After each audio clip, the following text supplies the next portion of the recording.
کتاب مکمل، یہ عقیدہ سب سے پہلے جو ہے۔ اور دوسرا تقاضا یہ ہے کہ رحمت کونین صلی اللہ علیہ وسلم سے ہماری جو نسبت عشقی ہے وہ اس طرح کی ہونی چاہیے جو آپ صلی اللہ علیہ وسلم نے ارشاد فرمایا، لا یؤمن احدکم حتی اکون احب الیہ من والدہ و ولدہ والناس اجمعین۔ کائنات کے سارے انسانوں، سارے رشتوں سے بڑھ کر اگر ذات مصطفیٰ صلی اللہ علیہ وسلم ہمیں عزیز نہیں ہے تو پھر ہمارا ایمان مکمل نہیں ہے۔ یہ عقیدہ رکھنا چاہیے۔ اسی لیے قرآن حکیم میں سورہ توبہ میں فرما دیا کہ اے محبوب صلی اللہ علیہ وسلم آپ فرما دیجئے اگر تمہیں تمہارے عزیز، تمہارے ماں باپ، تمہارے بیٹے، تمہارے بھائی، تمہاری بیویاں، خاندان اور دنیا کی چیزیں زیادہ عزیز ہیں تو پھر تم اللہ کے امر کا انتظار کرو۔ اس سے ہمیں اندازہ ہو جاتا ہے کہ عملی تقاضے کیا ہیں رحمت کونین صلی اللہ علیہ وسلم سے ہمارے تعلق کے۔ اور یہ نسبت عشقی ایسی ہے کہ اسی کا نتیجہ ہے کہ ابو عبیدہ بن جرح اپنے والد کو دیکھتے ہیں، اس نے آپ صلی اللہ علیہ وسلم کی شان پاک میں گستاخی کی، اس کی گردن اتار کے جا کے آپ صلی اللہ علیہ وسلم کے قدموں میں ڈال دی۔ حضرت عمر فاروق نے اپنے ماموں کی گردن اتار دی، محمد بن مسلمہ نے اپنے ماموں سکے کو جو تھا وہ جہنم رسید کر دیا تھا، وغیرہ وغیرہ، یہ ساری مثالیں۔ اور آج بھی 14.5 صدیاں بعد بھی مسلمان جو ہیں ان کی نسبت عشقی اللہ کے فضل و کرم سے ذات مصطفیٰ صلی اللہ علیہ وسلم اسی طرح مضبوط ہے۔ اگلا حق ہے جذبہ اطاعت۔ ہر بات میں رحمت کونین صلی اللہ علیہ وسلم کی اطاعت کرنی ہے۔ من یطع رسولہ فقد اطاع اللہ۔ اللہ نے 36 مقامات پر قرآن حکیم میں اپنی اور اپنے محبوب صلی اللہ علیہ وسلم کی اطاعت کا حکم دیا، اور 16 مقامات وہ ہیں جہاں صرف محبوب کریم صلی اللہ علیہ وسلم کی اطاعت کا حکم دیا۔ تو ناظرین کرام، پھر غیرت ناموس مصطفیٰ صلی اللہ علیہ وسلم، حضور صلی اللہ علیہ وسلم کی ناموس کی حفاظت ہر مسلمان پہ فرض بھی ہے، قرض بھی ہے، اور ہم نے یہ قرض ہمیشہ چکایا ہے اور تا قیامت ہم چکاتے رہیں گے۔ اور آخری یہ ہے کہ قرب مصطفیٰ صلی اللہ علیہ وسلم حاصل کرنا، اور اس کا طریقہ بھی آپ صلی اللہ علیہ وسلم کا قربان جاؤں۔ آپ نے فرمایا تم میں سے میرے قریب قیامت میں وہ ہوگا جو مجھ پہ زیادہ درود پڑے گا۔ تو درود و سلام جو ہے یہ بھی قرب مصطفیٰ صلی اللہ علیہ وسلم کا ذریعہ ہے۔ اور آخری بات جو میں عرض کر دوں، جن اشخاص سے آپ صلی اللہ علیہ وسلم نے محبت کی، جن چیزوں سے آپ نے محبت کی، جن جگہوں سے آپ نے محبت کی، جس خوراک سے محبت کی، جو لباس آپ نے پسند فرمایا، جو گفتار آپ نے پسند فرمائی، جو رفتار آپ نے پسند فرمائی، وہ سارے انداز اپنانے کو اتباع مصطفیٰ صلی اللہ علیہ وسلم کہتے ہیں۔ تو صحابہ اسی نہیں، جہاں حضور نے نماز پڑھی صلی اللہ علیہ وسلم نے، وہیں صحابہ نماز جا کے پڑھتے تھے۔ عبداللہ بن عمر ان جگہوں کو چومتے تھے، اپنی گال پہ لگاتے تھے، وہ جو آپ صلی اللہ علیہ وسلم جس جگہ بیٹھ کے خطبہ دیتے ممبر مبارک پہ، جہاں جہاں وہ رکے، جہاں جہاں ٹھہرے، وہی مقام محبت کی جلوہ گاہ بنے۔ میں ابتدا کر رہا ہوں آج کے موضوع کے حوالے سے۔ مفتی ضمیر احمد ساجد صاحب میرے ساتھ ہیں اس وقت اسلام آباد کی ٹھنڈی فضاؤں میں بیٹھے ہوئے۔ جی مفتی صاحب، عملی تقاضے عشق مصطفیٰ صلی اللہ علیہ وسلم کے، میں نے اشارے دے دیے، آپ تفصیل بیان کر سکتے ہیں۔ بسم اللہ الرحمن الرحیم۔ سب سے پہلے آپ کا شکریہ کہ آپ نے آج 92 میں بڑے اہم موضوع پر گفتگو کرنے کے لیے مجھے دعوت دی ہے، اور آپ نے بڑے خوبصورت انداز میں ایک طائرانہ نگاہ ڈالی ہے اس موضوع کے اوپر۔ اور بلا شبہ جب تک عشق رسول صلی اللہ تعالیٰ علیہ وسلم کے تقاضے پورے نہ ہوں تو اس وقت تک کوئی کامل مومن نہیں ہو سکتا ہے۔ صرف ایک زبانی دعویٰ کافی نہیں ہے، بلکہ اس کے لیے عمل بہت ضروری ہے۔ اور ان تقاضوں میں سے بہت سے تقاضے آپ نے گنوائے ہیں۔ ایک تقاضا ادب اور احترام رسول صلی اللہ تعالیٰ علیہ وسلم بھی ہے کہ نبی اکرم علیہ السلام کا ادب کرنا اور آپ کا احترام کرنا، یہ بھی عشق کے تقاضوں میں سے ہے کہ صحابہ کرام رضوان اللہ تعالیٰ علیہم اجمعین کس طرح ادب کرتے تھے کہ وہ سرکار دو عالم علیہ السلام کی مجلس میں بغیر وضو کے کبھی نہیں جاتے تھے۔ سبحان اللہ۔ اور اسی طرح سے جب سفر کر رہے ہوں تو سفر میں کبھی آگے نہیں بڑھتے تھے، بلکہ ہمیشہ وہ پیچھے پیچھے رہتے تھے، سواریاں ان کی پیچھے رہتی تھی۔ بلکہ پالان نہیں رکھا اونٹ کے اوپر، جی بالکل، وضو نہیں تھا صحابی رسول صلی اللہ علیہ وسلم کا، تو پالان رکھنا تھا اونٹ کے اوپر۔ انہوں نے کہا میں نہیں رکھ سکتا، میرا وضو نہیں ہے۔ واہ کیا ادب ہے۔ تو قرآن مجید کی سورہ الحجرات میں اللہ تبارک و تعالیٰ نے یہ بھی فرمایا ہے کہ یا ایھا الذین آمنوا لا ترفعوا اصواتکم فوق صوت النبی ولا تجہروا لہ بالقول کجہر بعضکم لبعض ان تحبط اعمالکم وانتم لا تشعرون، کہ اے ایمان والو نبی کی آواز سے اپنی آواز کو اونچا نہ کرو اور انہیں اس طرح نہ پکارو جس طرح ایک دوسرے کو پکارتے ہو، کہیں ایسا نہ ہو کہ تمہارے سارے اعمال ضائع ہو جائیں اور تمہیں اس کی خبر تک نہ ہو۔ تو اس کا معنی کیا ہے اس آیت کا کہ نبی کو اس طرح نہ پکارو جیسے ایک دوسرے کو پکارتے ہو۔ سبحان حضرت عبداللہ ابن عباس رضی اللہ تعالیٰ عنہما فرماتے ہیں کہ اس کا معنی یہ ہے کہ اے لا تقول لہو یا محمد بل قولوا لہو یا نبی اللہ و یا رسول اللہ، کہ ان کو ان کا ذاتی نام لے کر جیسے ایک دوسرے کو بلاتے ہیں ہم اس طرح نہ کہو، بلکہ اگر ان کو پکارنا ہو تو یا محمد یا رسول یا نبی اللہ یا رسول اللہ کہہ کر پکارو۔ میں لاہور اسٹوڈیو جاؤں گا، مفتی صاحب بہت شکریہ۔ علامہ بدرالزمان قادری صاحب، کیسی بات انہوں نے فرمائی کہ اسی لیے شاید پورے قرآن میں کہیں یا محمد نہیں کہا گیا، یا ایھا المزمل، یا ایھا الرسول، اس طرح کے جو الفاظ ہیں انہی سے اللہ نے بھی اپنے محبوب صلی اللہ علیہ وسلم کس طرح پکارا ہے۔ جی بسم اللہ الرحمن عملی الرحیم۔ تقاضے عشق مصطفیٰ۔ جی غازی صاحب، میں یہاں سب سے پہلے علامہ اقبال کے شعر کا حوالہ لوں گا۔ علامہ اقبال فرماتے ہیں عقل و دل نگاہ کا مرشد اولی ہے عشق، جی عشق نہ ہو تو شرع و دین، عقل و دل و نگاہ کا مرشد اولی ہے عشق، اور بت قدائے تصورات۔ عشق نہ ہو تو شرع و دین بت قدائے تصورات۔ اقبال کہتے ہیں کہ اطاعت اس وقت باطل ہو جاتی ہے جب تک دل میں عشق مصطفیٰ کریم علیہ السلام نہ ہو، اور یہی بات امام جعفر صادق رضی اللہ تعالیٰ فرماتے ہیں کہ اللہ تعالیٰ نے جب مخلوق کو اپنی اطاعت کے حوالے سے عاجز دیکھا، اخرجہ الی الناس سفیرا صادقا، تو اپنے محبوب کو سفیر صادق اور برہان قاطع بنا کے بھیجا، فرمایا وجعل طاعتہ اور اپنے نبی کی اطاعت کو اپنی اطاعت بنا دیا۔ اگر آپ صحابہ کی حیات طیبہ دیکھیں تو آپ کو ایک بات بڑی واضح نظر آئے گی کہ صحابہ کرام کی حیات طیبہ جو ہے، ان کی زندگیاں جو ہیں وہ عشق اور اطاعت کا جو ہے ایک حسین امتزاج تھی، ایک بہت خوبصورت امتزاج تھا۔ میں سالار عشق جو ہیں سیدنا صدیق اکبر رضی اللہ تعالیٰ عنہ کے حوالے سے بات کروں گا، اور آپ کی جو حیات ہے وہ ہماری شاہراہ حیات کو منور کر دیتی ہے۔ آپ فرماتے ہیں لست تارکا شیئا کان رسول اللہ یعمل بہ، فرماتے ہیں میں کبھی بھی اس کام کو ترک کرنے کو تیار نہیں جس پر میرے نبی نے عمل کیا، الا عملت بہ انی اخشا، مجھے اس بات کا خوف ہے ان ترکت شیئا ومن امری ان ازیغا، کہ میں رسالت مآب علیہ السلام کی کسی قول کو چھوڑ دوں اور کہیں میں راہ سے بھٹک نہ جاؤں۔ اگلی بات فرماتے ہیں جب تدوین قرآن کا موقع آیا اور سیدنا عمر فاروق نے آپ سے عرض کیا کہ قرآن کو مدون کر لیا جائے، تو آپ نے فرمایا تھا کہ کیف افعل شیئا لم یفعلہ رسول اللہ علیہ السلام، میں وہ کام کیسے کر سکتا ہوں جو میرے نبی نے کام نہیں کیا۔ یعنی وہ لوگ اتنے اطاعت اور سنت کے پابند تھے کہ ایک لمحے کو چھوڑنے کے لیے تیار نہیں تھے۔ اور غازی صاحب اگر آپ کو یاد ہو لشکر اسامہ کے حوالے سے، جی قمر صاحب کی طرف آتا ہوں، جی مفتی عبد الرحمن قمر صاحب کی طرف۔ مفتی صاحب، ہر وہ چیز جس کو رسول اللہ صلی اللہ علیہ وسلم نے پسند فرمایا اس کو پسند فرما لیں، اور جو رسول اللہ صلی اللہ علیہ وسلم کی ناپسند ہے اس کو ناپسند فرما لیں، یہ بھی ایک عملی تقاضا ہے۔ جی بسم اللہ الرحمن الرحیم۔ غازی صاحب، سب سے پہلے تو ہمارا جو موضوع ہے وہ ہے عشق مصطفیٰ یا حب مصطفیٰ اور اس کے عملی تقاضے۔ اس بات کو سمجھنے کے لیے میں یہ سمجھتا ہوں کہ یہ جو حب مصطفیٰ ہے یا عشق مصطفیٰ ہے یہ بیسیکلی ایک دعویٰ ہے، اور اس کی ہمیں دلیل دینی ہے۔ اس کا عملی تقاضا کیا ہے؟ اس کی دلیل دینی ہے۔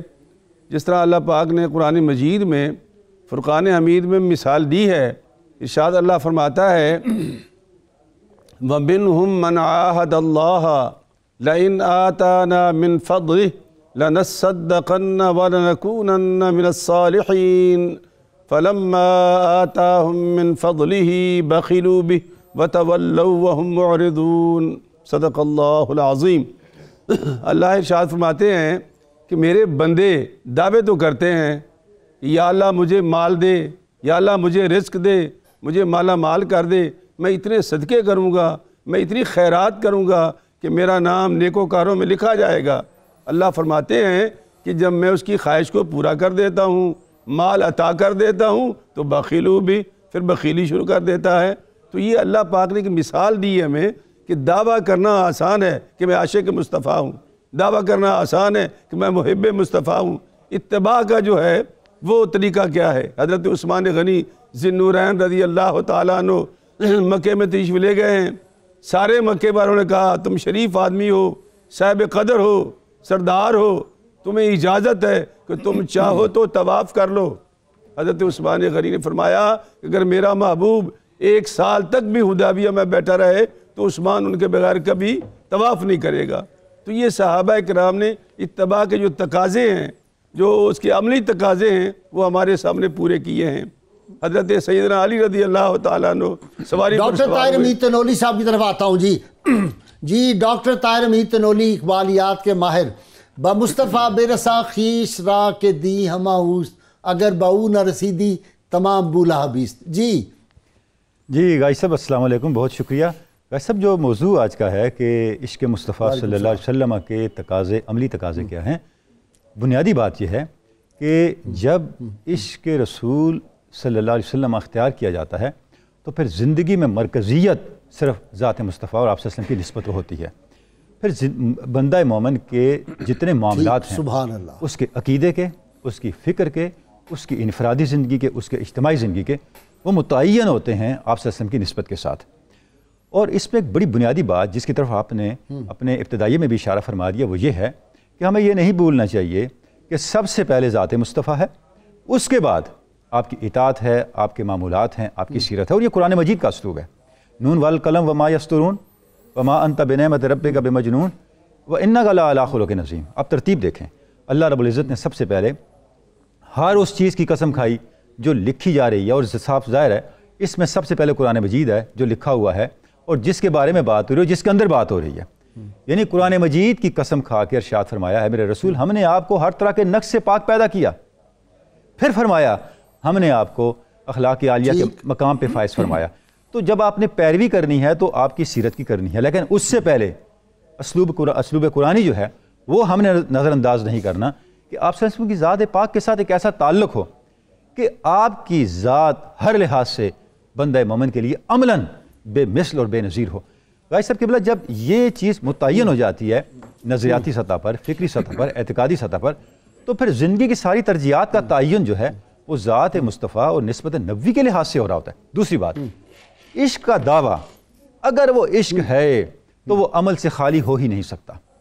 دیکھیں حضرت ربیعہ بن ابن کعب آپ صلی اللہ علیہ وسلم کی خدمت میں ہر وقت موجود تھے، تو جب آپ نے آپ صلی اللہ علیہ وسلم شفقت فرماتے ہوئے فرمایا کہ سل ربیعہ کچھ مانگ، تو اب دیکھیں کہ عشق کا تقاضا کیا ہے، یہ بھی صحابہ کرام سل ربیعہ جو کچھ مانگتا ہے۔ تو اب انہوں نے مانگا کیا؟ کہا یا رسول اللہ مجھے جنت میں آپ کی قربت چاہیے۔ اب آپ نے دوبارہ پوچھا، جب انہوں نے دوبارہ فرمایا یا رسول اللہ میری یہی التجا ہے، آپ نے کیا ارشاد فرمایا؟ آپ نے فرمایا فَأَعِنِّي عَلَى نَفْسِكَ بِكَثْرَةِ السُّجُودِ، ربیعہ پھر سجدوں کی اتنی کثرت کر کہ پتہ چلے تو دعویٰ عشق میں سچا ہے۔ تو یہ جو ایک تعلیم ہے کہ جس وقت عشق بندہ مومن کے اندر رچتا ہے، آدمی کے ریشے میں سما جاتا ہے عشق، جس طرح شاہ گل میں باد سحر گاہی کا نم، تو وہ آپ کی پورے جینیٹکس کو بدل دیتا ہے، آپ کی سوچ کو بدل دیتا ہے، آپ کی اپروچ کو بدل دیتا ہے۔ کل یعمل علی شاکلہ قرآن مجید میں ہے نا، ہر شخص اپنی جینیٹکس پہ کھڑا ہے۔ جب آپ عشق میں رنگے جاتے ہیں تو اس کے بعد پھر آپ کی سوچ، آپ کی اپروچ، آپ کی ترجیحات، آپ کی پسند ناپسند کیسے ہوتی ہے؟ عبداللہ ابن رواحہ تشریف لا رہے ہیں مسجد نبوی میں، سنتے ہیں آپ صلی اللہ علیہ وسلم کا حکم بیٹھ جاؤ، وہ نہیں دیکھتے میں کہاں کھڑا ہوں، وہیں بیٹھ جاتے ہیں جہاں پہ ہیں۔ تو اس کے بعد پھر آپ کی خواہش ختم ہو جاتی ہے، آپ کلیتاً فنا ہو جاتے ہیں اور آپ وہی کرتے ہیں۔ ڈاکٹر صاحب میں جب دوبارہ ڈاکٹر تنولی آپ کی طرف دوبارہ آؤں گا تو وہ ادھر آپ نے توجہ نہیں کی، بمصطفیٰ بے رسا خیش را کے دی ہما اوست، اگر باؤ نہ رسیدی تمام بولا بیست۔ جب میں دوبارہ آپ کے پاس آؤں گا تو اس پہ آپ نے روشنی ڈالنی کہ ان کے قدموں میں پہنچا دو، بس جو ہے وہ کامیابی یہی ہے، دین یہی ہے، اور اگر نہیں پہنچتے جو مرضی کرتے رہو، ان کے قدموں میں نہیں پہنچے تو باقی سب بیکار ہے، پڑھو نمازیں، پڑھے روزے، پڑھے حج کرتے چلے جاؤ، اگر اس کے مصطفیٰ صلی اللہ علیہ وسلم حب مصطفیٰ اور سب سے بڑھ کے نہیں ہے کائنات میں تو پھر بات نہیں ہے۔ میں مفتی ضمیر احمد صاحب کی طرف آتا ہوں۔ مفتی صاحب حضرت ربیعہ رضی اللہ تعالیٰ عنہ جو وضو فرما رہے تھے اس کا ڈاکٹر تنولی نے ذکر کیا، ہمارا اللہ اکبر، جس کو رسول اللہ صلی اللہ علیہ وسلم فرمایا کہ اٹ واز ڈے آف ہمارا احد میں، کتنی قربانی کتنی بہادری سے لڑی، تو آپ صلی اللہ علیہ وسلم جب خوش ہو گئے کہا فرمایا کہ پوچھو کہ کیا تمہیں چاہیے ہمارا، تو انہوں نے کہا آپ کے قدموں میں جگہ چاہیے جنت میں بھی۔ جی بڑی خوبصورت تشریح کی ہے آپ نے بھی اور ڈاکٹر صاحب نے بھی۔ یہ دراصل وہ صلہ ہے اس چیز کا کہ سرکار دو عالم صلی اللہ تعالیٰ علیہ وسلم سے جو محبت کرتا ہے اور جو آپ سے عشق کرتا ہے اور اس عشق پر عمل سے دلیل بھی دیتا ہے تو پھر وہ اس کے لیے دنیا میں بھی عزت ہے اور آخرت میں بھی اس کے لیے عزت ہے۔ ہم نے یہ دیکھنا ہے کہ دیکھیے نبی اکرم علیہ السلام کے اسوہ حسنہ میں سے ایک بہت بڑا پہلو یہ بھی ہے کہ سرکار دو عالم علیہ السلام نے کمزوروں کی مدد کی ہے. جو آج ہم کمزوروں کا نظر انداز کرتے ہیں اور غریب و مسکین لوگوں کو اپنی خوشی کے مواقع پہ بلاتے نہیں ہیں, بڑی فخریہ شادیاں کرتے ہیں اور ان میں غربا اور مساکین کو دعوت نہیں دیتے ہیں ہم, تو سرکار تو فرماتے ہیں کہ انا وکافل الیتیم کا ہاتین, کہ میں اور یتیم کی کفالت کرنے والا اس طرح ہوں گے قیامت کا روز کہ جس طرح یہ 2 انگلیاں ہیں. سبحان اللہ. اور اسی طرح سے آپ نے بیوہ کے بارے میں بھی فرمایا ہے کہ جب کوئی عورت بیوہ ہو جاتی تھی اس وقت بھی, اور آج بھی جو بیوہ ہو جاتی ہے تو لوگ عجیب نظروں سے دیکھتے ہیں. یتیم اور بیوہ کو معاشرے میں کمزور سمجھا جاتا ہے, مگر رسول اللہ علیہ السلام نے فرمایا ہے کہ جو شخص بیوہ کی خبرگیری کرتا ہے اور مدد کرتا ہے تو وہ مجاہد فی سبیل اللہ کی طرح ہے, اور وہ اس طرح ہے جیسے کوئی شخص دن کو روزہ رکھے اور رات کو اللہ کی عبادت میں کھڑا رہے. تو یہ نبی اکرم علیہ السلام کا عمل ہے. تو جب تک ہم ایسے اعمال نہیں کریں گے اور ان نسبتوں سے محبت نہیں کریں گے جو سرکار دو عالم صلی اللہ علیہ وسلم کی نسبتیں ہیں, تو ہم کبھی بھی عشق کے دعویٰ میں سچے ثابت نہیں ہو سکتے. اسی طرح یہ بھی ایک پہلو ہے کہ حضور سرور عالم علیہ السلام کی جو بھی نسبت ہے اس سے تعلق قائم کرنا, اس سے محبت کرنا بھی عشق ہے.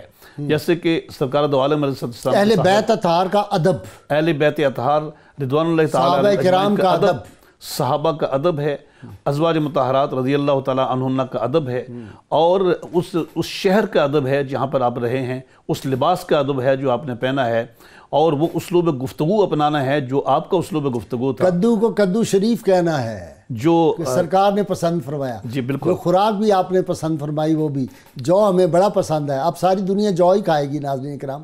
جی تو یہ سرکار دو عالم علیہ السلام کی جو بھی نسبتیں ہیں ان سے سچی محبت کرنا اور ہر چیز پر حضور کی محبت کو اور آپ کی ذات کو ترجیح دینا, یہ اصل میں اصل ایمان ہے اور یہ عشق کے تقاضے ہیں. تو جب ہم دیکھیں اپنے گریبان میں آج ہم جہاں کر دیکھیں کہ ہم کیا کر رہے ہیں, تو سچی بات تو یہ ہے کہ بہت سے معاملات میں ہم ایک رسمی سا دعویٰ کرتے ہیں اور حقیقت میں ہم ویسے نہیں ہوتے ہیں کہ کس طرح ہم دین کو کہاں ترجیح دیتے ہیں. تو جہاں نسبتیں ہیں میں نے عرض کیا آپ کے سامنے, تو سب سے بڑی جو حقیقت ہے وہ سرکار دو عالم علیہ السلام جو دین ہمارے لیے لائے ہیں اس دین پر عمل کرنا, یہ عشق کے تقاضوں میں سب سے بڑا تقاضا ہے. علامہ بدرالزمان قادری کی طرف جاتا ہوں. علامہ صاحب, وہ صحابیہ حضرت ہند بنت, میرے ذہن میں ان کا والد کا نام نکلے گا, احد میں, جن کا بھائی شہید ہو گیا ہے, جن کا بھائی شہید ہو گیا, جن کا شوہر شہید ہو گیا, جن کا باپ شہید ہو گیا, لوگ خبر دیتے رہے اور وہ یہ کہتی نہیں مجھے بتاؤ رسول اللہ صلی اللہ علیہ وسلم کیسے ہیں. اور جب حضور صلی اللہ علیہ وسلم کے چہرہ انور پہ نگاہ پڑی تو کہا یا رسول اللہ آپ کا چہرہ انور دیکھ کے سارے دنیا کے غم بھول گئے ہیں, اب کوئی غم نہیں رہا.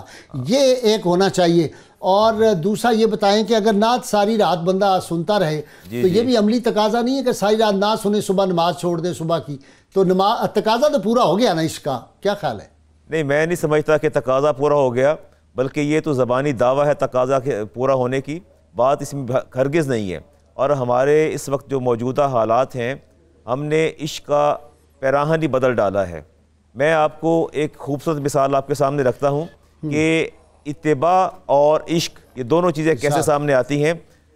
بلال بن عبداللہ بن عمر رضی اللہ تعالی عنہم, اچھا آپ صاحبزادے ہیں عبداللہ ابن عمر کے اور پوتے ہیں سیدنا عمر فاروق کے. آپ تشریف فرما تھے تو عبداللہ ابن عمر نے اپنے بیٹے سے کہا, نہیں سیدنا سالم کی بات تو نہیں کر رہے, جی حضرت سالم کی بات تو نہیں کر رہے, جی انہی کی بات کر رہا ہوں, انہی کی بات کر رہا ہوں, انہی کی بات کر رہے ہیں آپ, انہی کی بات میں کر رہا ہوں. تو جب آپ نے فرمایا کہ میرے نبی نے ارشاد فرمایا کہ عورتیں جب مسجد میں جائیں تو انہیں روکنا نہیں چاہیے, انہوں نے کہا واللہ لا نمنعہن, خدا کی قسم ہم انہیں ضرور روکیں گے. اور عبداللہ ابن عمر شدید غصے میں آ گئے, بیٹے کو سخت برا بھلا کہا اور فضرب فی صدرہ, اٹھ کے سینے پہ مکہ زور سے مارا اور فرمایا قال احدثک عن رسول اللہ علیہ السلام, میں تمہیں نبی کریم علیہ السلام کی حدیث سنا رہا ہوں اور تم کہتے وتقول اللہ, تم کہتے ہو ہم نہیں جانے دیں گے. فرمایا وتقول ما تقول, تم نے ایسی بے ادبی کی بات کی. فمد یدہ فلطمہ, پھر غصہ آیا, پھر اٹھے اور زور سے تھپڑ منہ پہ رسید کر دیا. اور امام احمد بن حنبل لکھتے ہیں فما کلمہ عبداللہ حتی ماتا, عبداللہ ابن عمر نے ساری زندگی اپنے بیٹے سے کلام نہیں کیا. فرمایا کہ تیری اتنی جرت کیسے ہوئی کہ میں حدیث مصطفیٰ بیان کروں اور تم اس کے خلاف جاؤ. یہاں میں یہ بات عرض کرنا چاہتا ہوں کہ آپ کے جو صاحبزادے تھے ان کا بنیادی مقصد جو تھا وہ یہ تھا کہ وقت کے ساتھ ساتھ تقاضے بدل جاتے ہیں. اب خواتین کا رات کو نکلنا یا صبح فجر میں جانا جو ہے شاید کہیں فتنے کا باعث نہ بن جائے, تو آپ نے اس تناظر میں بات کی. اور میں یہ کہتا ہوں کہ محبت کے خمیر سے اٹھنے والی اطاعت، اس اطاعت سے فاروق اعظم جنم لیتے ہیں، صدیق اکبر جنم لیتے ہیں، عثمان غنی جنم لیتے ہیں، حیدر کرار جنم لیتے ہیں۔ سیدنا عمر فاروق نے اپنی خاتون سے پوچھا کہ آج صبح آپ نماز میں آپ کے بیٹے مجھے نظر نہیں آئے۔ عرض کرتی ہیں کہ رات بھر نوافل ادا کرتے رہے ہیں۔ فرمایا ہائے کاش تیرا بیٹا رات کو ایک نفل بھی ادا نہ کرتا لیکن نماز فجر میں مسجد کے اندر حاضر ہوتا، اللہ اور اس کا رسول زیادہ راضی ہوتے۔ تیرے بیٹے نے جرم کیا اور غلطی کی، تو بات یہ ہے کہ وہ تو نوافل ادا کرتے رہے۔ قادری صاحب مجھے جانا ہے بریک کے لیے۔ جی ناظرین کرام، بہت مختصر وقفہ، درود پاک سنتے پڑھتے ہیں، ہمارے ساتھ رہیے گا، یہ گفتگو جاری رہے گی۔ بڑی اہم گفتگو ہے کیونکہ ہم غیر شعوری طور پر اپنے آپ کو سمجھ رہے ہیں کہ ہم عشق مصطفیٰ صلی اللہ علیہ وسلم کے تقاضے پورے کر رہے ہیں، لیکن ہم کیا کرتے ہیں؟ ساری رات جاگے، محفلوں میں گئے، ہم نے بڑا اس کو سنا اور صبح ہم سو گئے۔ تو رحمت کونین صلی اللہ علیہ وسلم کی جو اتباع اور اطاعت ہے اس کے بارے میں بات کروں گا بریک سے آ کے، ہمارے ساتھ رہیے گا۔ ناظرین کرام، وقفے سے جانے سے پہلے میں نے عرض کیا تھا حضرت مجدد الفسانی رحمۃ اللہ علیہ کتنے بڑے عاشق رسول تھے۔ آپ فرماتے ہیں اگر ایک شخص روز 1000 نفل بھی پڑھتا ہے اور اور سارا دن درود پاک پڑھتا ہے، باوضو رہتا ہے، اگر حضور صلی اللہ علیہ وسلم کی شان پاک کے خلاف کوئی بات کرے اور وہ اس پہ ٹھنڈے پیٹوں اس بات کو برداشت کر لے تو وہ پھر اپنے ایمان کی جان بچائے کہ پھر وہ فارغ ہو جائے گا۔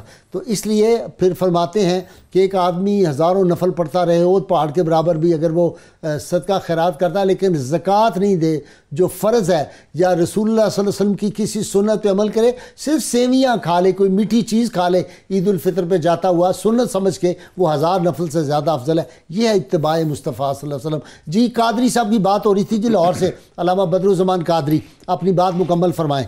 جی علامہ صاحب۔ جی میں یہ عرض کروں گا نا، علی المرتضیٰ شیر خدا فرماتے ہیں کہ میرے نبی نے ارشاد فرمایا کہ وہ لوگ جو خدا کا قرض تو ادا نہیں کرتے لیکن خدا کو ہدیہ اور تحائف بیچتے ہیں، جیسے نوافل پڑھتے رہتے ہیں، فرمایا ان کی مثال روز قیامت اس عورت کی سی ہوگی کہ جو 9 مہینے انتظار کرتی ہے کہ اللہ اسے بیٹا عطا فرمائے گا، اور جب اللہ اولاد کے یعنی ہونے کا وقت ہوتا ہے تو مردہ بچہ پیدا ہو جاتا ہے۔ تو فرمایا یہ اللہ تعالیٰ کو جو اس کا قرض ادا نہیں کرتے بلکہ تحائف بھیجتے رہتے۔ میں نے پہلے بھی ایک پروگرام میں عرض کیا کہ ہماری مثال ایسے ہے کہ قرض تو ادا نہیں کرتے لیکن کبھی کیک لے کے آ جاتے ہیں، کبھی کوئی تحفہ لے کے آ جاتے ہیں۔ تو اس کی مثال بالکل اس عورت کی سی ہوگی روز قیامت کہ جو عورت جو 9 مہینے انتظار کرنے کے بعد جب پھل کا وقت آتا ہے تو مردہ بچہ پیدا ہو جاتا ہے، اس کی جو کیفیت ہوتی ہے ان لوگوں کی وہی روز قیامت وہی کیفیت ہوگی کہ جنہوں نے رب کا قرض ادا نہیں کیا، نماز ادا نہیں کی، زکوٰۃ نہیں ادا کی، ان لوگوں نے وہ فرض کی ادائیگی نہیں کی لیکن نوافل پڑھتے رہتے ہیں، درود پاک کی کثرت کرتے رہتے ہیں۔ تو میں سمجھتا ہوں کہ جس کی بات مفتی عبدالرحمن قمر صاحب، اسی لیے اللہ تعالیٰ نے جو ارشاد فرما دیا قرآن حکیم میں لَقَدْ كَانَ لَكُمْ فِي رَسُولِ اللَّهِ أُسْوَةٌ حَسَنَةٌ، بیسٹ ماڈل فار ہیومینٹی، بہترین ماڈل، نمونہ، تمہاری نمونہ کمال جو ہے وہ ذات مصطفیٰ صلی اللہ علیہ وسلم ہے۔ ہر بات میں جب آپ کوئی عمل کر رہے ہیں زندگی میں، ہر سانس پہ، تو آپ کی سوچ اور فکر یہ ہونی چاہیے کہ حضور صلی اللہ علیہ وسلم نے کیسے یہ کیا تھا کام۔ اگر لباس پہننے ہیں تو سوچیں کہ آپ صلی اللہ علیہ وسلم نے کون سا ہاتھ جو تھا وہ پہلے اس بازو میں ڈالا تھا قمیض کے، آپ صلی اللہ علیہ وسلم جب چل رہے تھے مسجد سے باہر نکلتے ہوئے کون سا قدم باہر رکھا تھا، کھانا کھاتے ہوئے آپ صلی اللہ علیہ وسلم نے کس دستے پاک سے پہلے جو تھا وہ کھانا اٹھایا تھا، پانی کس ہاتھ سے پیا تھا، آپ صلی اللہ علیہ وسلم دوست کو دیکھ کے کیسے مسکراتے تھے، گفتگو کیسے فرماتے، یہ ساری باتیں۔ جی ارشاد حضور نبی کریم صلی اللہ علیہ وسلم کا اسوہ حسنہ، جس طرح کہ ارشاد ربانی ہے لَقَدْ كَانَ لَكُمْ فِي رَسُولِ اللَّهِ أُسْوَةٌ حَسَنَةٌ، یہ اتنا خوبصورت مضمون ہے کہ انسان ایک سنت پر عمل کرنا شروع کر دے۔ میرے پاک پیغمبر نے فرمایا تھا کہ اسے 100 شہیدوں کا ثواب ملتا ہے ایک سنت پر عمل کرنے سے، اور انسان ٹھان لے کہ میں نے نبی کی ہر سنت کو ادا کرنا ہے۔ اور جس طرح کے صحابہ کرام نے سرکار دو عالم کی بارگاہ میں ایک شخص آتا ہے، اس نے سونے کی انگوٹھی پہنی ہوئی ہے، تو سرکار نے نگاہ غضب سے دیکھا، اس نے انگوٹھی اتار لی، جا کر تندور میں پھینک دی۔ کسی نے کہا کہ تم اپنی بیگم کو دے دیتے، کم از کم سونا وہ تو پہن سکتی ہے۔ سرکار دو عالم کے اس عظیم صحابی نے فرمایا کہ اس پر نگاہ غضب میرے مصطفیٰ کی پڑ چکی تھی، تو میں پسند نہیں کرتا تھا کہ جس پہ غضب نگاہ مصطفیٰ ہو وہ میری بیوی پہنے۔ حضور کے اسوہ حسنہ پر عمل کرنے کے لیے قبلہ سب سے آسان اور مشکل کام ہے یہ، اس لیے کہ ہم ہر وہ سنت اپناتے ہیں جو ہمیں اچھی لگتی ہے، جو ہمارے بارے میں آتی ہے، تو جو ہمارے لیے مشکل ہوتی ہے ہم اس سنت کا انکار کر دیتے ہیں۔ اس لیے اللہ پاک نے قرآن کریم فرقان حمید میں ارشاد فرمایا کہ میں آزماؤں گا۔ الف لام میم احسب الناس ان يتركوا ان يقولوا آمنا وهم لا يفتنون وَلَقَدْ فَتَنَّ الَّذِينَ مِنْ قَبْلِهِمْ فَلَيَعْلَمَنَّ اللَّهُ الَّذِينَ صَدَقُوا وَلَيَعْلَمَنَّ الْكَاذِبِينَ صدق اللہ العظیم۔ اللہ کہتے ہیں میں آزماؤں گا کہ کون سچا تھا اور کون جھوٹا تھا۔ دعوے تو سب کرتے ہیں، اور دعوے میں سچا کون ہے، یہی اللہ تعالیٰ کا پاک پیغمبر ہم سے چاہتا ہے کہ آپ بالکل پوری طرح پر یا ایھا الذین آمنوا ادخلوا فی السلم کافہ ولا تتبعوا خطوات الشیطان۔ رول ماڈل محمد مصطفیٰ ہے صلی اللہ علیہ وسلم، اس کے ہر عمل کو، اس کی ہر سنت کو اپنانے کی بہت شکریہ۔ ڈاکٹر طاہر امید تنولی صاحب کی طرف جاؤں گا۔ جی ڈاکٹر صاحب، حدیث مصطفیٰ صلی اللہ علیہ وسلم، ہر کلمہ گو جنت میں جائے گا سوائے اس کے جو خود جنت میں جانے سے انکار کر دے۔ صحابہ نے پوچھا یا رسول اللہ کون آدمی ہے جو جنت میں جانے سے انکار کرے گا؟ آپ نے فرمایا جو میری اتباع نہیں کرے گا۔ جی طاہر امید تنولی صاحب، بمصطفیٰ بے رساں خیش، مکمل نہیں کیا آپ نے مضمون۔ جی بالکل بھائی صاحب، جس یہ شعر علامہ کا آپ نے کوٹ کیا، جس طرف آپ نے اشارہ کیا، آپ نے عشق مصطفیٰ کے عملی تقاضوں کی معراج کی طرف اشارہ کر دیا۔ دیکھیں علامہ فرماتے ہیں کہ قوت قلب و جگر گردد نبی، سبحان اللہ، از خدا سبحان اللہ، محبوب تر گردد نبی، کہ بندہ مومن کی ذات مصطفیٰ میں فنائیت کا یہ عالم ہوتا ہے کہ اس کے ظاہر و باطن، اس کے ایمان، اس کے یقین، اس کے قلب و جگر کی طاقت حضور کی ذات پاک کے ساتھ محبت اور تعلق ہے، حتیٰ کہ اسے کائنات ارض و سما کی ہر شے سے برتر اور محبوب تر کوئی چیز اس کے لیے ہے، کوئی ہستی، تو ذات مصطفیٰ صلی اللہ علیہ وسلم ہیں۔ غازی صاحب، یہ جو علامہ نے کہا کہ اپنے آپ کو ذات مصطفیٰ تک پہنچاؤ، یہ دین ہے، اور اگر آپ یہاں تک نہیں پہنچے تو پھر ساری صالحیت، ساری نیکیاں، سارا زہد و تقویٰ وہ سوائے بولہبیت کے کچھ نہیں۔ اس کا سبب کیا ہے غازی صاحب؟ اس کا سبب یہ ہے کہ اللہ رب العزت نے سلسلہ انبیاء کو قائم فرمایا توحید کے بیان کے لیے، توحید کے ابلاغ اور پیغام کو خلق خدا تک پہنچانے کے لیے۔ اب اس توحید پہ دلیل قائم فرمائی، وہ دلیل کیا ہے؟ وہ دلیل آپ صلی اللہ علیہ وسلم کی ذات پاک ہے۔ اللہ رب العزت کی منشا یہ ہے کہ آپ اس کی بارگاہ میں اس کی توحید کے اقرار کے لیے کائنات کی کوئی دلیل بھی لے کے وہ قابل قبول نہیں ہے سوائے ذات مصطفیٰ کے۔ سبب یہ ہے کہ ہر دلیل ٹوٹ سکتی ہے سوائے ذات مصطفیٰ کے۔ اگر آپ حضور کے علاوہ اپنے زہد و تقویٰ کو قائم کر کے لے کے جاتے ہو تو اس کے پیچھے وہ استدلال نہیں ہے جو ابدی ہے، جو اٹل ہے، جس کو رد نہیں کیا جا سکتا۔ تو حضور کی نسبت جو ہے وہ آپ کی ہر چیز کو توثیق دیتی ہے، اس کو مستند بناتی ہے۔ اور غازی صاحب، یہ جو علامہ نے بات کی، یہ مجھے یہ عرض کرنے کی اجازت دیں، یہ جو شعر علامہ نے کہا، اس کو آپ صرف یہاں تک محدود نہ رکھیں، یہ پاکستان کے قیام کی بنیاد ہے۔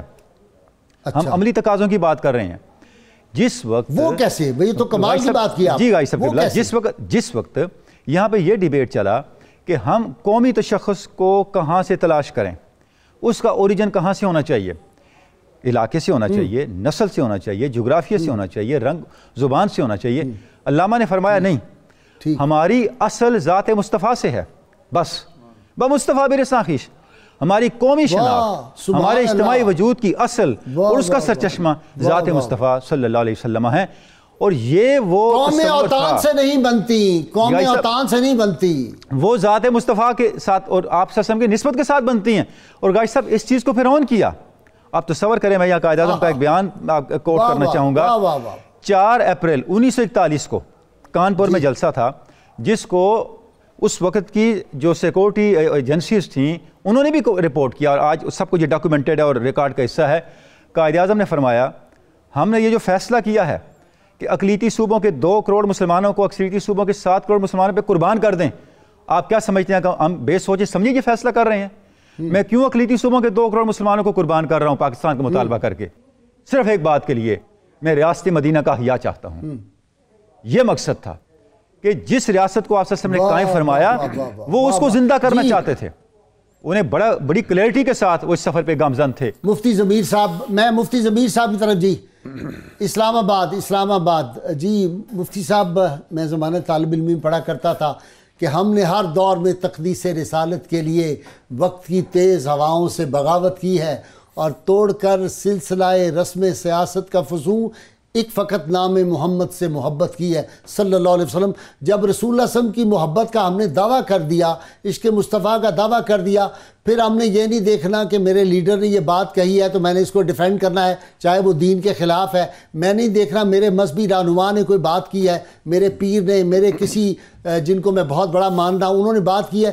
غیر مشروط محبت لا معدوفہ داری، ہر دور میں رحمت کونین صلی اللہ علیہ وسلم کی جہاں بات ہوگی، آپ کی ناموس کی بات ہوگی، جب دین کی بات ہوگی، پھر ہم کسی کی پرواہ نہیں کریں گے۔ یہ ہے اصل ریاست مدینہ۔ جی مفتی صاحب۔ جی بالکل آپ نے بجا فرمایا ہے کہ حضور صلی اللہ تعالیٰ علیہ وسلم کے ساتھ جو سچا عشق ہے اور جو محبت ہے وہ ثابت ہو جاتا ہے، اور وہ انسان کے عمل سے ظاہر ہو جاتا ہے کہ انسان کہاں تک عمل کر کے وہ ثابت کرتا ہے کہ وہ نبی اکرم علیہ السلام کا عاشق ہے۔ یہ اس سب سے پہلے جو دین کے مخاطبین وہ صحابہ کرام ہیں۔ اسلام لانے کے بعد اگر کسی سے کوئی خطا ہوئی ہے تو انہوں نے اپنے لیے سزا طلب کی ہے۔ سرکار دو عالم علیہ السلام کی بارگاہ میں حضرت ماعز اسلمی حاضر ہوئے اور حاضر ہو کر عرض کیا کہ طاہرنی یا رسول اللہ مجھے پاک کیجئے، کیونکہ وہ جانتے تھے کہ آخرت کی سزا بہت بڑی سزا ہے۔ سرکار دو عالم علیہ السلام نے تحقیق کی کہ کیا واقعی یہ جرم ایسا ہی ہے جیسے یہ کہہ رہے ہیں، بدکاری کی تھی، تو آپ صلی اللہ علیہ وسلم نے ان پر حد جاری فرما دی ہے اور ان کو سزائے موت دی ہے۔ اور اس کے بعد کسی نے کہا کہ دیکھو اگر یہ نہ بتاتے تو کیا تھا، کسی کو پتہ بھی نہیں تھا۔ سرکار دو عالم علیہ السلام نے فرمایا ہے کہ آج ماعز نے ایسی توبہ کی ہے کہ اگر اس کو ساری قوم پر تقسیم کیا جائے، سارے مدینہ پر تقسیم کر دیا جائے۔ واہ واہ۔ اسی طرح سے غامدیہ، حضرت غامدیہ، ایک بھیانک قسم کے سزا ملنے کے بعد حضرت غامدیہ بھی آئی ہیں، انہوں نے بھی ایسے ہی جرم کا اقرار کیا ہے کہ مجھ سے جرم ہو گیا ہے، طاہرنی کما طہرت ماعز یا رسول اللہ، یا رسول اللہ جس طرح آپ نے ماعز کو پاک کیا تھا اسی طرح سے مجھے بھی پاک کریں۔ تو آپ صلی اللہ علیہ وسلم نے ان پر بھی حد جاری کر جی قادری صاحب، بدرالزمان قادری صاحب، وہ جو بات ہے کہ کل ان کنتم تحبون اللہ فاتبعونی یحببکم اللہ۔ اچھا دیکھیں اس میں دو محبتوں کا ذکر ہے، ایک بندے کی اللہ سے محبت اور دوسری اللہ کی بندے سے محبت۔ اب دونوں کے درمیان جو واسطہ آ رہا ہے وہ میرے نبی کریم علیہ السلام کی ذات کا واسطہ ہے کہ ذات الہی سے محبت کی تکمیل بھی ممکن نہیں، اور بندے کی رب سے محبت، رب کی بندے سے محبت، دونوں کو اگر احتیاج ہے، اس کے اندر برج ہے تو ذات مصطفیٰ کریم علیہ السلام ہے۔ اگر رسالت مآب علیہ السلام کی اتباع کر لی جائے گی تو یقیناً اللہ بھی محبت فرمائے گا، اللہ کی محبت، بندے کی اللہ سے محبت کامل ہو جائے گی۔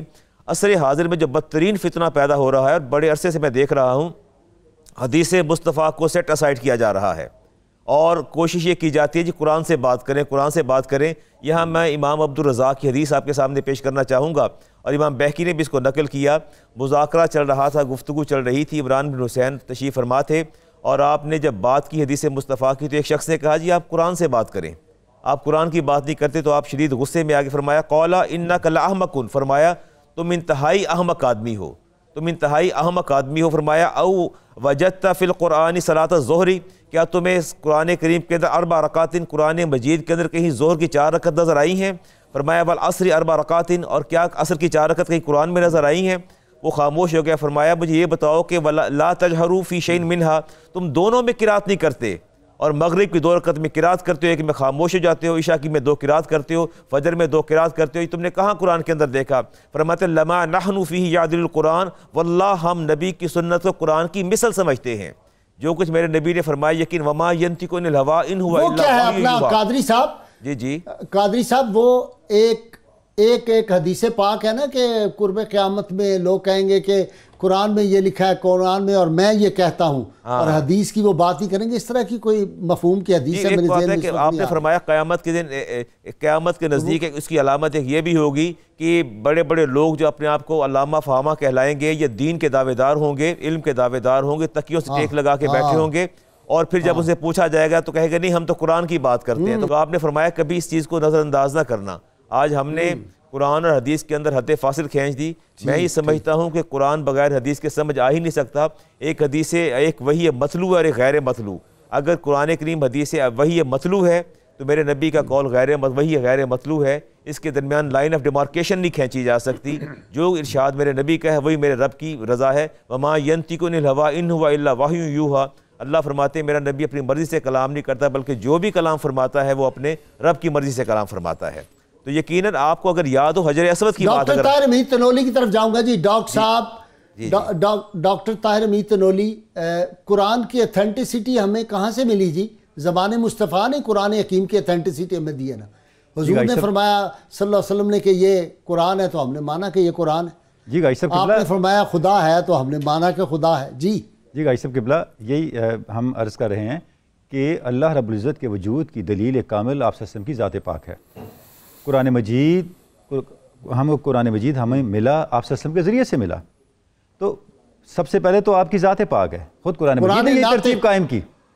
خود قرآن مجید نے یہی ترتیب قائم کی کہ جب تک آپ صلی اللہ علیہ وسلم کی ذات پاک کو ہر طرح کے نقص اور عیب سے بالا تر نہیں سمجھتے, اس وقت تک آپ کے دین کی اور آپ کے ایمان کی عمارت مضبوط بنیادوں پہ استوار ہی نہیں ہو سکتی. دیکھیں خدا نہ خواستہ اگر ذات مصطفیٰ صلی اللہ علیہ وسلم کے حوالے سے آپ کے عقیدے کے اندر, آپ کے ایمان کے اندر, آپ کی وابستگی اور تصور کے اندر ایک رائی برابر بھی کوئی اضمحلال آتا ہے, کوئی کمزوری آتی ہے, تو ساری دین کی عمارت ہی درام سے گر پڑتی ہے. پھر تو آپ کی دین کی عمارت ہی موجود نہیں رہتی, کیونکہ بنیاد آپ کی ذات پاک ہے. تو یہ ایک ایسی حقیقت ہے جس کو کسی بھی صورت نظر انداز نہیں کیا جا سکتا, اور صحابہ کرام کی زندگیاں اس پہ گواہ ہیں. کہ آپ دیکھیں کہ ایک قبیلے کی تربیت کے لیے آپ صلی اللہ علیہ وسلم نے کچھ صحابہ کرام کو بھیجا اور آگے انہوں نے دھوکے سے ان کو شہید کر دیا, اور ان میں زید ابن دسنہ تھے جن کو صفوان ابن امیہ نے خرید لیا کہ اپنے والد کے قتل کے بدلے ان کو شہید کر دے. تو جب ان کو شہید کرنے کے لیے لے گئے, سارا ماحول بن گیا, تو صفوان بن امیہ نے ان سے پوچھا اے زید کیا تم یہ نہیں چاہتے کہ معاذ اللہ العظیم آج تمہاری جگہ یا محمد موجود ہوتے؟ تو کیا جواب دیا انہوں نے فرمایا میں تو اتنا بھی نہیں چاہتا کہ میرے محبوب کو کانٹا بھی چبھے. سبحان اللہ. تم یہ کیا جرت کر رہے ہو یہ کہنے کی؟ تو یہ اپروچ کہاں سے آئی؟ جی عبد الرحمان قمر صاحب, مفتی عبد الرحمان قمر صاحب, رحمت کونین صلی اللہ علیہ وسلم سے جو قرب ہے وہ کیسے حاصل کیا جائے؟ عشق مصطفیٰ کا ایک تقاضا یہ ہے کہ قرب مصطفیٰ صلی اللہ علیہ وسلم حاصل کیا جائے, اسی طرح جیسے بلال حبشی نے, جیسے اویس کرنی نے, جیسے بصیری نے, جیسے اقبال نے, جیسے احمد رضا خان نے. یہ ذرا بات بتائیں. غازی صاحب قبلہ, اللہ رب العزت نے ہمیں قرآن دیا ہے, اور حقیقت یہ ہے کہ اگر قرآن کریم میں غور کرتے چلے جائیں تو یہ تمام چیزیں قرآن کریم میں بھی موجود ہیں, لیکن اس کو سمجھنے کا ایک طریقہ ہے. ارشاد ربانی ہے بسم اللہ الرحمن الرحیم, قالت الاعراب آمنا قل لم تؤمنوا ولكن قولوا اسلمنا ولما يدخل الایمان فی قلوبکم. اب یہاں اللہ فرماتا ہے وَإِن تُطِيعُوا اللَّهَ وَرَسُولَهُ لَا يَلِدْكُم مِّنْ أَعْمَالِكُمْ شَيْئًا إِنَّ اللَّهَ غَفُورٌ رَحِيمٌ. یہ اللہ تعالیٰ نے کرائٹیریا بیان کیا ہے کہ اللہ رسول کی اطاعت تک پہنچنے کے لیے تمہیں ایمان لانا ہوگا. لِتُؤْمِنُوا بِاللَّهِ وَرَسُولِهِ وَتُعَزِّرُوهُ وَتُوَقِّرُوهُ وَتُسَبِّحُوهُ بُكْرَةً وَأَصِيلًا. جب تک آپ کے دل میں محبت مصطفیٰ اور دماغ میں عظمت مصطفیٰ نہیں ہوگی تو آپ کے ذکر کرنے کا بھی کچھ فائدہ نہیں. یہ دونوں چیزیں سامنے رکھو, ذات مصطفیٰ اور عظمت مصطفیٰ اور محبت مصطفیٰ, یہ آپ کا کرائٹیریا ہے. اگر یہ آپ کے ساتھ چلے گا تو آپ کے لیے ہر چیز آسان ہو جائے گی. اچھا جی ڈاکٹر تنولی صاحب, لاسٹ کمنٹ, یہ جو ہے کوئی مصلحت بھی تو کوئی چیز ہونی چاہیے نا. ایسا نہیں ہے کہیں مصلحت ہو, ذاتی مصلحت ہو تو وہاں پہ آدمی تھوڑی دیر کے لیے کہے کہ بس چپ کر جاؤ, کوئی بات نہ کرے حق کی. کوئی ہے اس طرح کی گنجائش؟ غازی صاحب قبلہ, مسئلہ یہ ہے کہ ترجیحات کیا ہیں. اب مصلحت کس لیے ہوتی ہے؟ مصلحت آپ اپنی سب سے قیمتی ترین چیز کو بچانے کے لیے اختیار کرتے ہیں نا. یعنی آپ کی زندگی کی وہ متاع جو سب سے قیمتی ہوتی ہے اس کو بچانے کے لیے مصلحت اختیار کرتے ہیں. مصلحت اپنے آپ کو تباہ کرنے کے لیے تو نہیں اختیار کرتے. سب سے پہلے یہ دیکھیں کہ آپ کے لیے سب سے قیمتی ترین چیز کیا ہے. جب سب سے قیمتی ترین چیز نسبت مصطفیٰ ہوگی تو پھر وہی فیصلہ کرے گی کہ آپ نے عزیمت کا راستہ اختیار کرنا ہے یا مصلحت کا راستہ اختیار کرنا ہے. تو سب سے پہلے ہم نے اپنے فکر کے اندر جو ٹیڑھا پن ہے, جو کمزوری ہے, جو ابہام ہے, اس کو دور کرنا ہے, اپنی ترجیحات کو متعین کرنا ہے. اور بندہ مومن کی ظاہری اور باطنی زندگی, دنیا اور آخرت کی زندگی, انفرادی اور اجتماعی زندگی کی بقا, اس کا تشخص, اس کا قیام کی بنیاد صرف حضور سے محبت, حضور کی نسبت. نگاہ عشق و مستی میں وہی اول وہی آخر, وہی نگاہ عشق و وہی مستی میں فرقان، وہی یاسین، اول وہی طٰہٰ، آخر، وہی قرآن، وہی فرقان، وہی یاسین، وہی طٰہٰ۔ جی تو جب یہ طے پا جاتا ہے سب کے ٹھیک ہے جی، تو اس کے بعد پھر بندہ کبھی بھی جو ہے وہ رائے حق سے منحرف نہیں ہو سکتا۔ ٹھیک ہے، بہت شکریہ جی آپ تینوں مہمانوں کا لاہور اسٹوڈیو سے، اور یہاں سے جناب مفتی ضمیر احمد صاحب آپ کا بھی بہت شکریہ۔ ناظرین کرام، اصل بات تو یہ ہے کہ جو علامہ نے کہا کہ محمد سے وفا تو نے تو ہم تیرے ہیں، یہ جہاں چیز ہے کیا لوح و قلم تیرے ہیں۔ رحمت کونین صلی اللہ علیہ وسلم سے اگر محبت اور وفا اور عشق جو ہے یہ ہوگا تو پھر کائنات کی ساری نعمتیں آپ کی جھولی میں آ جائیں گی، منزلوں کے سلام آپ کو ابتدا میں ہی آنے شروع ہو جائیں گے، اور اگر یہ بات نہیں ہے تو پھر با مصطفیٰ بے رساں خیش را کے دی ہماؤس، اگر باؤ نہ رسیدی تمام بولا حبیس۔ ناظرین کرام، ہم ہر روز اپنے ناظرین سامعین سے سوال پوچھتے ہیں، جو صحیح جواب دیں ان کو کسان آل کی جانب سے ہم گفٹ پیش کرتے ہیں۔ آج کا سوال، سورۃ البروج کی کل کتنی آیات ہیں؟ ناظرین کرام، گزشتہ سوال کا جواب حضرت خواجہ غلام فخر الدین سیالوی رحمہ اللہ کی ولادت پاک جو تھی وہ 1911 میں ہوئی تھی۔ خوش نصیب حضرات جنہوں نے صحیح جواب دیے، سب سے پہلے نثار احمد صاحب کراچی سے، عبد القیوم خان نیازی چکوال، محمد اختر حافظ آباد، عدیل مجید لاہور، سعدیہ طاہر راول پنڈی، محمد شفیق قادری شکرگڑھ، محمد ثاقب اکاڑا، ماسٹر محمد عاشق پتو کی، محمد سیال شریف، محمد بابر فیصل آباد، محمد طاہر اٹک، محمد بوٹا جڑا والا۔ ناظرین کرام، کتاب الشفا سے جی نسخہ ہے، یہ مرگی کا علاج ہے۔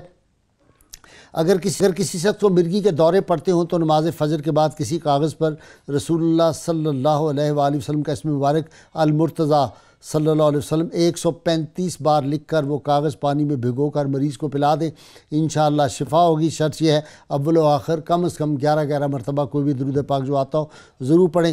سیدنا شیخ سعدی رحمہ اللہ فرماتے ہیں، مصیبت میں حوصلہ نہیں ہارنا چاہیے، ہمت سے اس کا مقابلہ کرنا چاہیے، ہمت طاقت سے زیادہ کام کرتی ہے۔ ناظرین کرام، آج کے روزنامہ 92 میں مضمون بھی ہے عشق مصطفیٰ کے عملی تقاضے۔ انشاءاللہ تعالیٰ آپ سے سوموار کو پھر اسلام آباد اسٹوڈیو سے ملاقات ہوگی۔ اللہ کریم سے دعا ہے اللہ تعالیٰ ہمیں حضور رحمت کونین صلی اللہ علیہ وسلم کی غیر مشروط محبت اور لامحدود وفاداری نصیب فرمائے۔ نعرے کے لیے تیار ہو جائیے۔ آج میرے ساتھ اکیلے مفتی صاحب ہی ہیں، باقی سارے حضرات لاہور اسٹوڈیو سے مہمان وہ وہاں سے نعرہ لگائیں گے۔ ہم آج اسلام آباد کی اس فضا میں نعرہ لگا رہے ہیں اور یاد دہانی کرا رہے ہیں، پاکستان کا مطلب کیا؟ لا الہ الا اللہ محمد رسول اللہ صلی اللہ علیہ وسلم۔